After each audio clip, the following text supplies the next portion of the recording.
Bonjour Aymeric Velland, vous êtes le directeur adjoint d'Autonomie.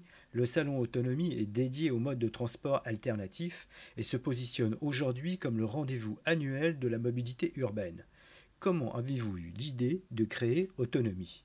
Donc la genèse d'Autonomie, en fait, elle vient du fait qu'on s'est aperçu qu'il y avait beaucoup plus de pollution, que cette pollution était due au transport, qu'on avait de plus en plus de saturation dans nos villes, à la fois au niveau automobile, à la fois au niveau transport public. Quelles sont les solutions? On s'est demandé quelles sont les solutions, quelles étaient les entreprises qui pouvaient apporter des réponses.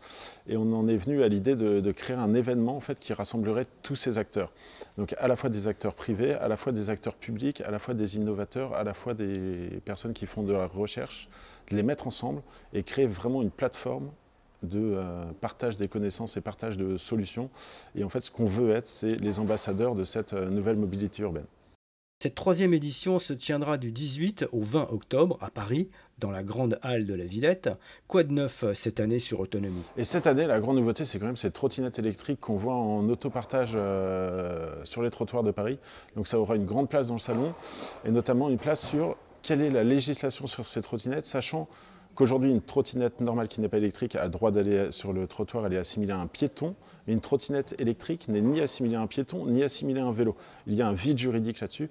Et on aura la première étude sur le nombre de trottinettes vendues en France et en Europe à Autonomie, en exclusivité. On aura 4 pistes d'essai. Une piste d'essai pour la micromobilité, une piste d'essai pour les 2 roues, vélo électrique, scooter électrique, et une piste d'essai pour les véhicules 4 roues, véhicules électriques, et une piste d'essai pour les véhicules autonomes. Et on aura aussi la possibilité, c'est une nouveauté cette année, de faire des essais routiers, notamment avec Jaguar ou avec Tesla. Pour les chiffres sur le salon, donc on attend 10 000 visiteurs, on attend une centaine de conférenciers, on attend 220 exposants. Plus de 50 villes seront représentées venant de plus de 30 pays. Autonomie s'organise autour de quelle thématique? On rencontre à peu près 1500 entreprises dans l'année qui ont toutes une thématique très précise, et on a essayé d'agglomérer ça, de vulgariser ça sous un acronyme qu'on a appelé ADESA.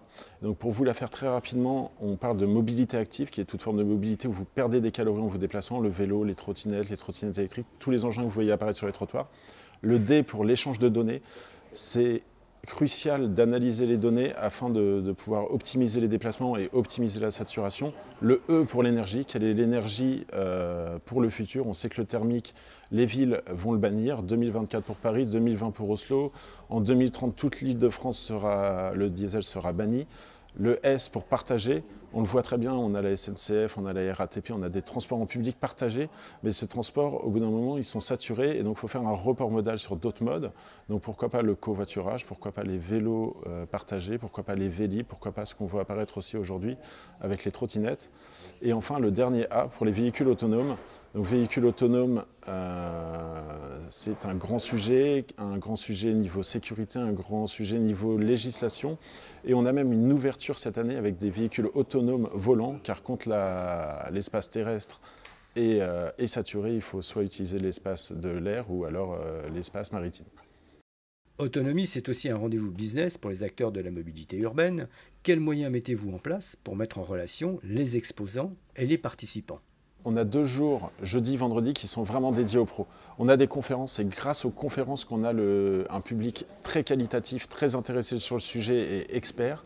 Et à côté des conférences, il nous fallait quelque chose en plus. C'est ce qu'on a apporté cette année. C'est pas une application, vous pouvez directement prendre des rendez-vous sur notre site internet avec tous les exposants ou tous les visiteurs. On a ouvert toutes les données.